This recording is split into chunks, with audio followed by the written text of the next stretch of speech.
베드로전서 3장 13절부터 15절을 제가 대신 봉독해 드리겠습니다. 하나님의 말씀을 들으십시오. 또 너희가 열심으로 선을 행하면 누가 너희를 해하리요.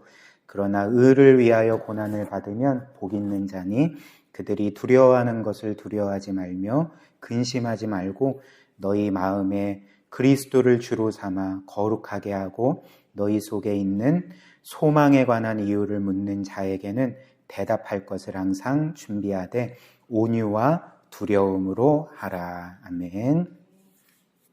오늘 본문 말씀을 통해 여러분들과 함께 살펴볼 주제는 고난입니다. 고난을 통해서 우리가 어떤 위로를 받을 수 있고 또 이 고난이 우리로 하여금 복음을 전하게 한다는 것을 함께 살펴보기를 원하는데요.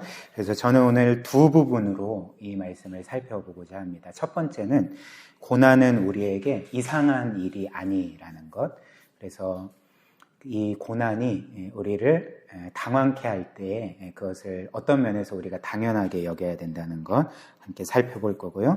그리고 마지막은 이 고난은 우리에게 복음을 전할 기회가 된다는 것, 이렇게 두 가지로 오늘 말씀 살펴보겠습니다. 첫 번째로 고난은 우리에게 이상한 일이 아닙니다. 13절 14절 다시 보시면 이렇게 말하죠. 또 너희가 열심으로 선을 행하면 누가 너희를 해하리요.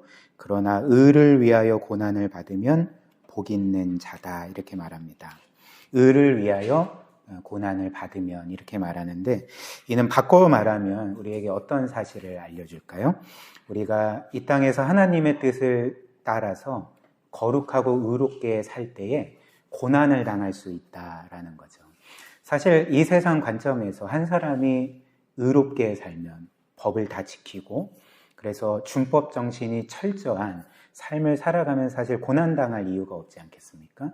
그러나 영적인 세계에서는, 특별히 신자의 삶에서는 그가 의롭게 살 때에 고난을 받을 수 있다. 성경이 우리에게 그렇게 알려주는 거죠.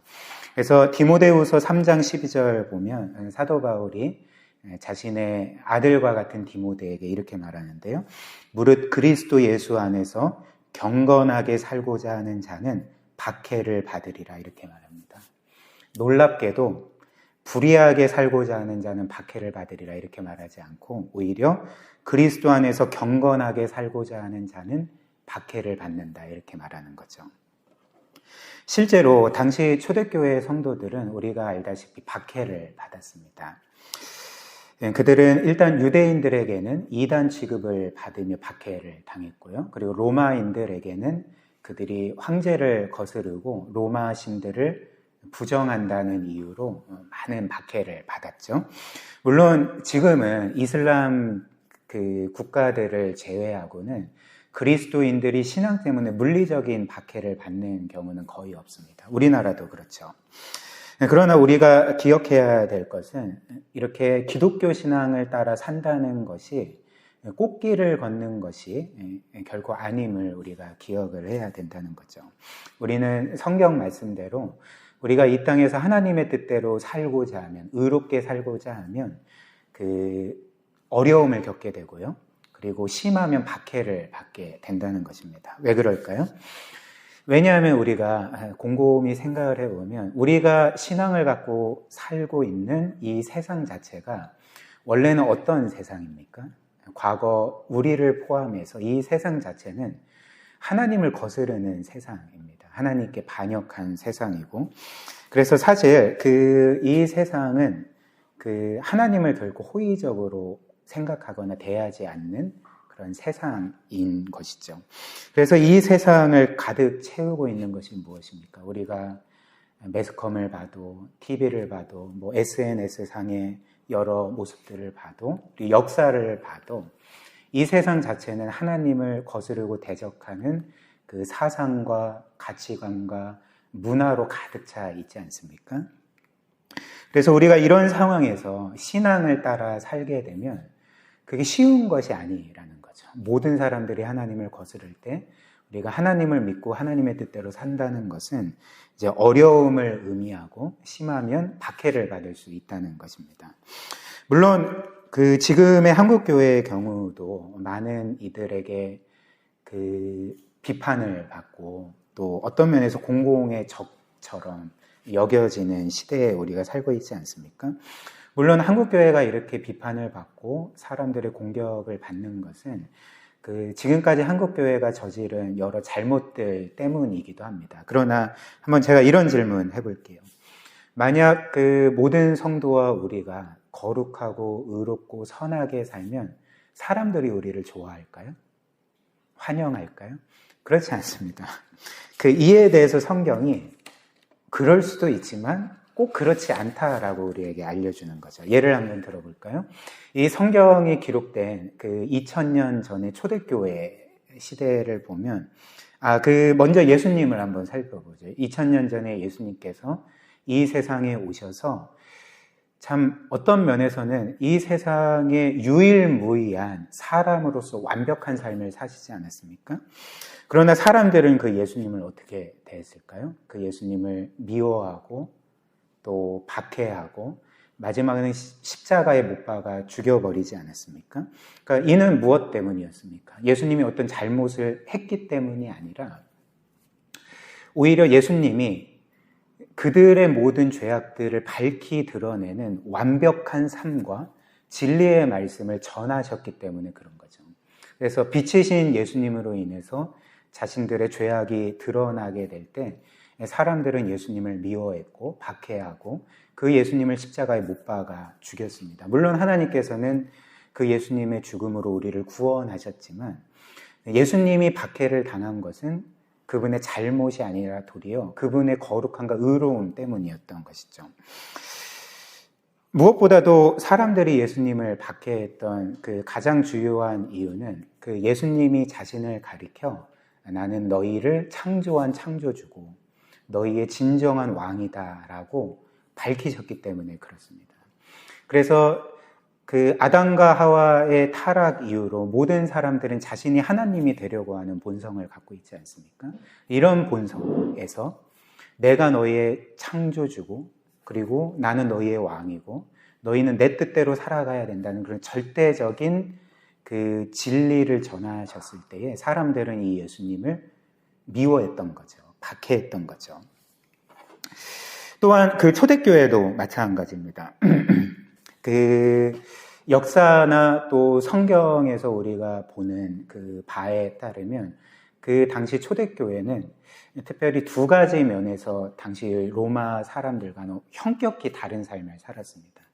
그들의 놀랍도록 그 탁월한 성적인 순결과 또 무차별적으로 베푸는 이웃 사랑에서 그들은 로마인들이 결코 따라갈 수 없는 고결한 삶을 살았던 거죠. 물론 초대교회가 다 완벽한 것은 아니었습니다. 이 땅의 교회가 다 불완전함을 담고 있고 그래서 그 특별히 신약 성경의 고린도 전후서에 기록된 것처럼 고린도 교회와 같이 불완전하고 죄악이 많은 교회들도 물론 있었죠. 그러나 이제 대체적으로는 이 초대교회 성도들은 삶에 있어서 그들의 거룩하고 또 선하고 또 고결한 삶에 있어서는 그 로마인들을 깜짝 놀라게 할 정도의 그런 훌륭한 삶을 살았던 것입니다.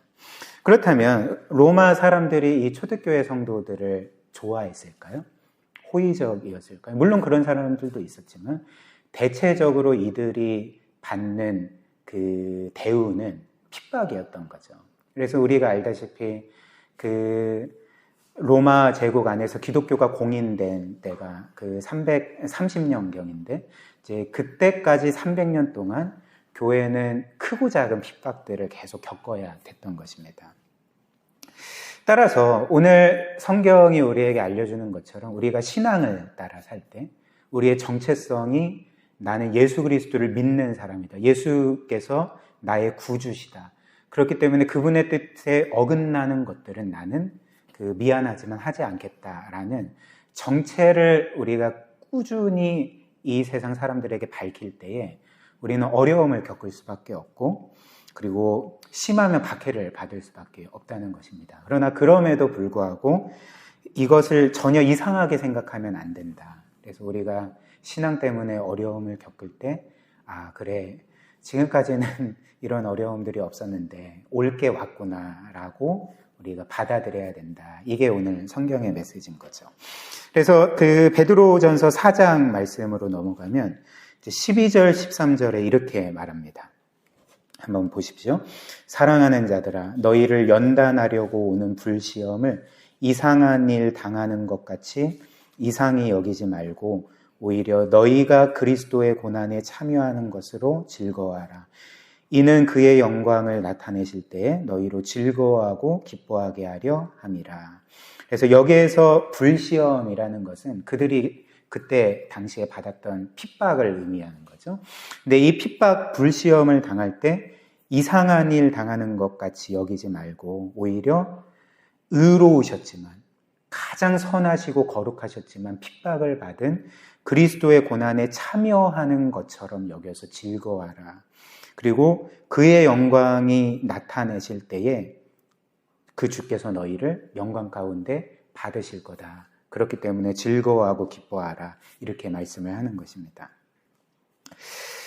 그리고 이것이 오늘 또 메시지이기도 하는데요. 성경은 오늘 무조건 너희가 의롭게 살면 고난을 당할 것이고, 그렇기 때문에 어찌됐든 최대한 참고 견뎌라 라고만 말하지 않는다는 거죠. 오늘 이렇게 의를 위하여 고난을 받는 자는 이제 뭐라고 말합니까? 이후에 보면 그에게 복이 있을지어다 이렇게 말씀을 합니다. 즉 단지 견뎌라, 참아라, 인내하라고만 말씀하시지 아니하고 의를 위하여 고난을 받는 자는 복 있는 자다라고 말씀을 해주시는 거죠. 무슨 말일까요? 주님께서 다 보고 계시다는 거죠. 우리가 신앙을 따라 주님을 위해 애쓰고 수고하고 참고 견디고 희생하고 또 헌신하는 그 모든 삶들을 그 누구도 알아주지 않는 것처럼 여길 때가 있지만, 그러나 주님은 다 보고 계시고 그 모든 것들을 다 기록하고 계시고, 그리고 주님께서 그 영원한 복으로서 우리에게 갚아주시겠다 이렇게 말씀을 하시는 것입니다. 그 다음 두 번째로 이 고난은 우리로 하여금 복음을 전할 기회를 얻게 하는 거죠. 14절 15절 우리 한 번 더 봅시다. 우리 함께 14, 15절 읽어볼까요? 시작. 그러나 의를 위하여 고난을 받으면 복 있는 자니 그들이 두려워하는 것을 두려워하지 말고 근심하지 말고 너희 마음에 그리스도를 주로 삼아 거룩하게 하고 너희 속에 있는 소망에 관한 이유를 묻는 자에게는 대답할 것을 항상 준비하되 온유와 두려움으로 하라 이렇게 말합니다. 이는 무슨 말일까요? 그러니까 우리가 하나님의 뜻대로 거룩하게 살면서 그 고난을 받지만, 그러나 그 고난을 그 부당한 고난을 믿음으로 견딜 때에 우리의 그런 모습들을 사람들이 보고 우리에게 어떤 한 가지 것을 물어볼 때가 있다는 것입니다. 그럴 때가 반드시 있다는 것입니다. 그러니까 뭘 물어볼까요? 그러니까 우리가 믿고 소망하는 것의 근거가 무엇인지, 그 실체가 무엇인지 우리에게 물어볼 거다. 그렇기 때문에 뭐라고 합니까? 그러니까 그들에 대해서 우리의 소망의 이유를 밝히 드러내고 설명할 수 있도록 늘 준비하라. 우리에게 이렇게 요구하고 있는 거죠. 그래서 이 세상 사람들은 이렇게 부당한 고난을 믿음으로 견디고 그 고난에도 불구하고 분노하거나 좌절하지 아니하고 그리스도로 인해서 도리어 평안한 마음을 가지고 살아가는 것을 보면서 그 사람들은 이렇게 생각을 하는 거죠. 어떻게 저 사람이 저렇게 부당한 고난을 받는데도 분노하지 않는가, 혹은 좌절하지 않는가?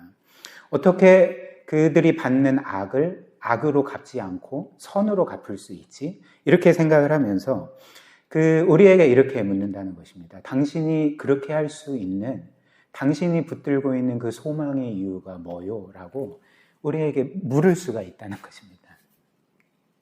근데 이제 바꿔 말하면 우리가 그동안 신앙생활을 하면서 한 번도 그런 질문을 받아본 적이 없으면 이제 뭘 의미하겠습니까?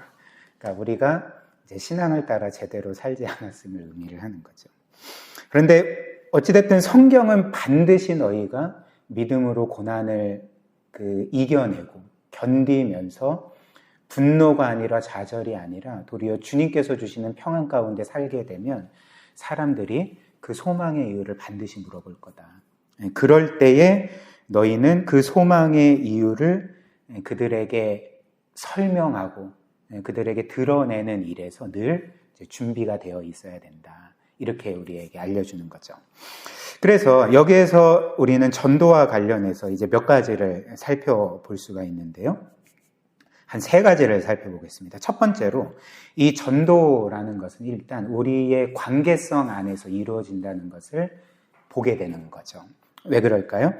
오늘 성경 말씀처럼 우리가 고난을 믿음으로 잘 이겨낼 때 누군가가 우리의 소망의 이유를 물어보게 된다면 그 누군가는 사실 우리와 전혀 상관없는 사람이 아니라 우리와 늘 관계를 맺는 사람임을 의미하지 않겠습니까? 우리의 이웃이든지 혹은 우리의 어떤 직장 동료든지 혹은 우리의 가족이든지 간에 우리와의 관계성 안에 있고 나를 지켜보았기 때문에 그런 질문을 하게 되는 거죠. 그러니까 이렇듯이 우리의 전도는 늘 우리의 관계성 안에서, 물론 노방전도도 있긴 하지만 우리의 관계성 안에서 우리의 삶의 현장에서 지금 나의 일터와 그리고 학생이라면 학교나 혹은 이웃들과의 관계에서 우리는 끊임없이 복음을 전해야 되는 거죠. 그 다음 2번째로 우리의 전도는 우리의 입술로만 이루어지는 것이 아니라 우리의 삶을 통해서 이루어짐을 또 깨닫게 되지 않습니까?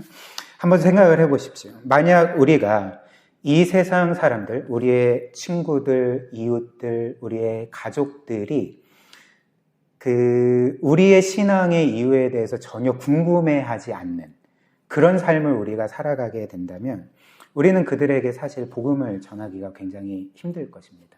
제가 지난주에 여러분들과 나눴던 것처럼 사람들이 우리에게 이런 반응을 보인다면 너 그리스도인이었어? 라는 반응을 보인다면 사실 우리는 복음을 전하기가 굉장히 힘든 거죠. 왜냐하면 우리가 이렇게 뚜렷이 구별되는 그들에게 뭔가 매력적으로 다가오는 그런 성도로서의 삶을 살아가지 않는다면 그들은 사실 우리가 전하는 복음에 대해서 관심을 갖지 않을 것이기 때문에 그렇습니다. 따라서 우리가 이 하나님의 은혜와 복음이 만들어내는 그 특별한 삶, 이 세상에 결코 흉내낼 수 없는 그 아름다운 삶을 우리가 살아가게 될 때에 사람들은 우리를 보면서 어떻게 저 사람이 저런 삶을 살 수 있나, 그리고 저 사람으로 하여금 저런 삶을 살게 만드는 그 소망의 이유가 과연 무엇인가 궁금해할 것이고 우리는 이때 그들에게 효과적으로 복음을 전할 수가 있게 되는 거죠. 그 다음 마지막 3번째로 오늘 성경 말씀은 우리에게 사람들에게 복음을 전할 때 태도에 대해서 알려주고 있습니다. 우리가 어떤 태도로 복음을 전해야 된다고 말합니까? 15절 말씀 보면 이들에게 우리의 소망에 관한 이유를 대답하되 설명하되 늘 온유와 두려움으로 하라 이렇게 말씀을 하는 것입니다. 온유와 두려움으로 너희는 소망의 이유를 복음을 전해야 된다. 여기에서 온유함은 알겠는데 두려움이라는 것은 뭔가 무서워서 벌벌 떠는 건가 그런 게 아니고요. 이 헬라어 단어는 이제 무서움을 가리킨다기보다는 그 사람을 존중하는 것을 의미합니다. 그래서 온유함과 두려움은 이제 온유함과 그 사람이 누구든지 간에 존중함으로써 이제 복음을 전하라는 거죠. 그런데 사실 우리는 믿지 않는 사람들에게 복음을 전할 때에 우리는 보통 이런 생각을 은연중에 갖고 있지 않습니까? 나는 성도고 이 사람은 불신자이기 때문에 마치 내가 영적으로 그들보다 훌륭한 것처럼 우월한 것처럼 뭔가 내가 그 사람보다 도덕적으로나 윤리적으로나 영적으로 더 나은 삶을 살아가는 것처럼 그런 생각을 갖고 이제 복음을 전할 때가 있는 거죠. 근데 만약에 이런 생각을 가지고 복음을 전하게 된다면 우리는 사실 온유함과 그를 존중함으로써 복음을 전할 수 없게 됩니다. 오히려 영적인 우월감을 갖고 이제 그 사람들을 한 수 가르쳐 주는 식으로 우리는 가르치려고 하지 않겠습니까? 그러나 성경은 오늘 우리에게 이 사람들에게 복음을 전하고 복음을 전할 뿐만 아니라 사실 성도로서 사람들을 대할 때에 그 사람들을 온유와 겸손함으로 그 사람들을 존중함으로 대하고 복음을 전해야 된다. 우리에게 이렇게 알려주는 거죠. 그리고 한 사람이 진정으로 복음을 알고 전하게 된다면 그 사람은 정말 그 온유함과 겸손함 이외에는 복음을 전할 수가 없습니다. 영적 우월감을 갖고 복음을 전하는 일이 결코 없다는 거죠. 그런 일이 있을 수 없다는 거죠. 왜 그럴까요? 그러니까 복음의 내용 때문인 것입니다. 복음의 내용이 무엇입니까?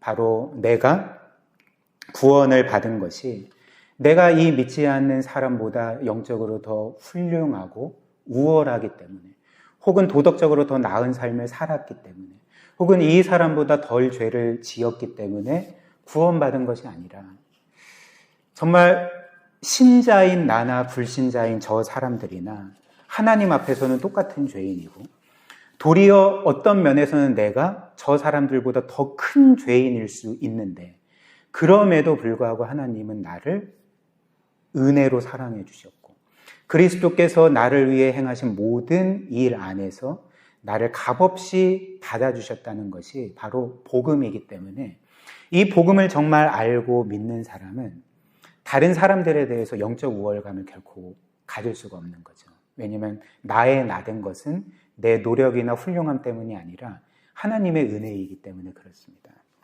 그렇기 때문에 우리가 이 복음을 정말 경험한 자로서 믿는 자로서 다른 사람들을 대하고 그들에게 복음을 전할 때 우리는 어떤 영적 우월감으로 혹은 그 사람을 가르치려는 태도로 복음을 전하는 것이 아니라 너도 죄인이지만 나도 죄인이고 그렇지만 하나님께서 나를 은혜로 사랑해 주신 것처럼 당신도 은혜로 사랑해 주십니다.